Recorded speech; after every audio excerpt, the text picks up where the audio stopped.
Saudara, pemerintah Arab Saudi mencabut aturan jaga jarak di Masjidil Haram mulai hari ini.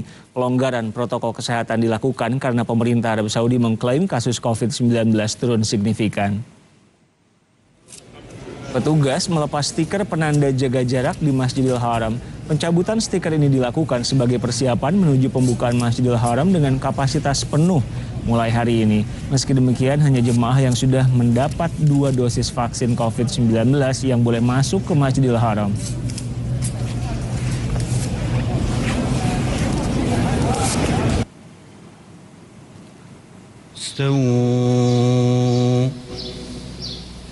Untuk pertama kalinya selama pandemi COVID-19, Imam Masjidil Haram meminta jemaah meluruskan dan merapatkan shaf saat sholat subuh minggu waktu setempat. Dengan dihapuskannya aturan jaga jarak, maka Masjidil Haram mulai hari ini kembali ke kapasitas penuh. Saya bersama Konjen Republik Indonesia untuk Arab Saudi di Jeddah, Eko Hartono. Pak Eko, Assalamualaikum warahmatullahi wabarakatuh. Waalaikumsalam warahmatullahi wabarakatuh, Mas Riko. Pak Eko, bisa jelaskan lebih banyak soal visual yang tadi kita tayangkan, ramai juga sekarang di media sosial dan di portal berita, pencabutan jaga jarak. Apa yang pemerintah Arab Saudi katakan soal ini? Baik, terima kasih. Jadi prinsipnya bahwa mulai hari ini, mulai tanggal 17 Oktober, pemerintah Saudi telah menghilangkan batasan jumlah pengunjung, ya, ketentuan umumnya batasan jumlah pengunjung untuk suatu pertemuan. Jadi sebelumnya ada batasan yaitu 50, maksimal 50 untuk suatu pertemuan. Nah, sekarang itu dihilangkan, jadi berapapun juga boleh kita melaksanakan kegiatan yang melibatkan massa besar seperti perkawinan, acara pernikahan, ya, kemudian pertunjukan sudah boleh. Nah, dampaknya terhadap masjid, terutama Masjidil Haram dan Masjid Nabawi juga sama. Jadi sudah tidak ada lagi batasan berapa yang bisa masuk ke situ dan jarak juga sudah dihilangkan. Dengan demikian, kedua masjid itu, masjid utama di Saudi yaitu Masjidil Haram dan Masjid Nabawi sudah boleh menerima jumlah pengunjung dalam kapasitas penuh. Nah, tapi mohon dicatat juga bahwa mereka yang diizinkan masuk adalah mereka yang sudah vaksin penuh, ya, 2 kali vaksin yang sudah dipakai oleh Saudi. Nah, ini yang perlu. Dan kemudian untuk di dalam masjid tetap harus menggunakan masker. Jadi yang sekarang diperbolehkan adalah kapasitas penuhnya itu. Tapi untuk izin masuknya tetap harus menggunakan izin atau tasrih, yaitu kalau umroh ya harus dengan izin umroh, kemudian untuk sholat juga masih harus tetap menggunakan izin sholat. Nah, kalau Masjid Nabawi juga sama. Ke Raudhah kita harus punya izin, tetap juga harus dengan izin. Izin itu apa saja, Pak? Jadi aturan untuk masuk ke Masjidil Haram itu apa saja? Nah, jadi kita sebelum melaksanakan ibadah umroh dan juga sholat 5 waktu, serta di Raudhah, berdoa di Raudhah, itu harus mengajukan dulu melalui aplikasi yang disebut Etamarna. Jadi Etamarna di situ kita mendaftarkan diri kapan kita akan melaksanakan ibadah umroh. Kalau di kita kayak Peduli Lindungi gitu ya, Pak?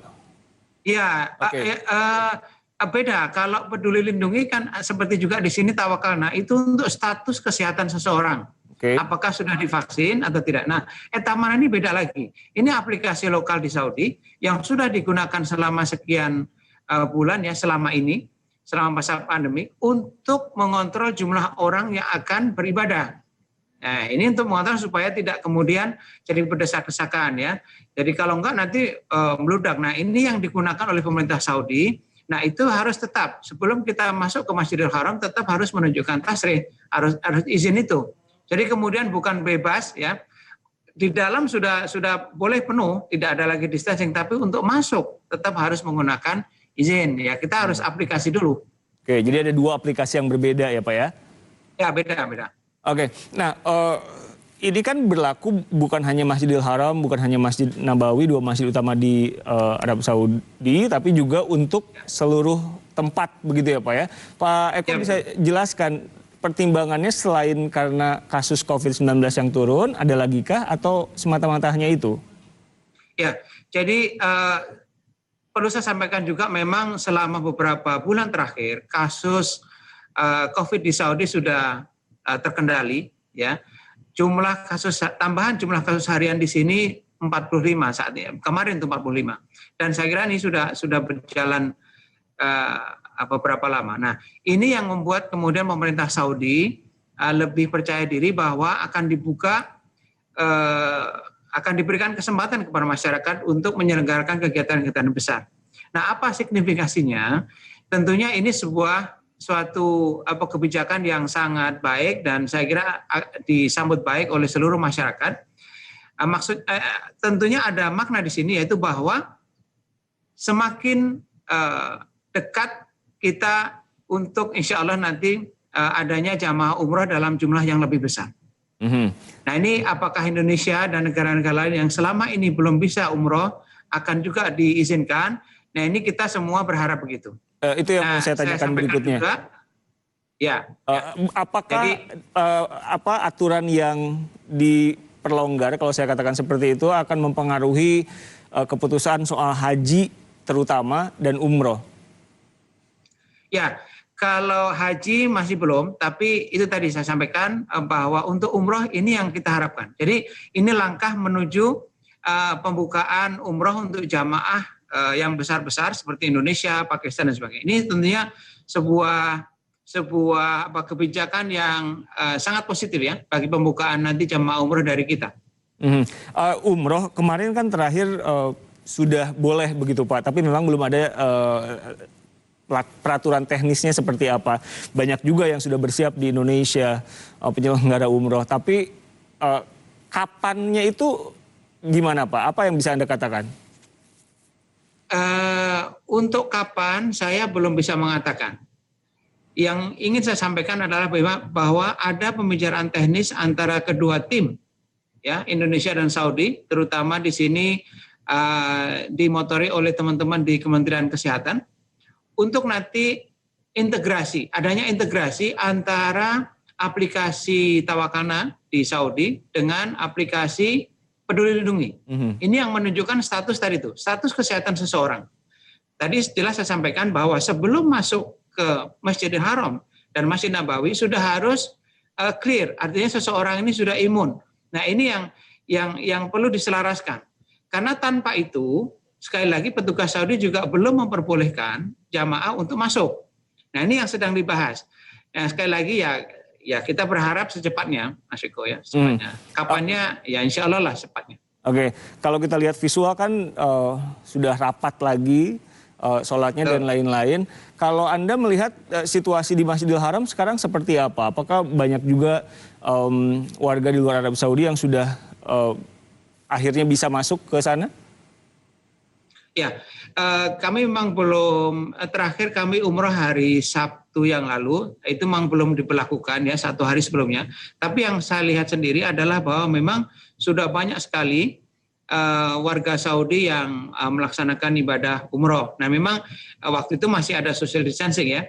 Tapi seperti kita lihat di video ini, dengan pemberlakuan ketentuan tersebut memang sudah seperti normal ya situasi di Masjidil Haram gitu.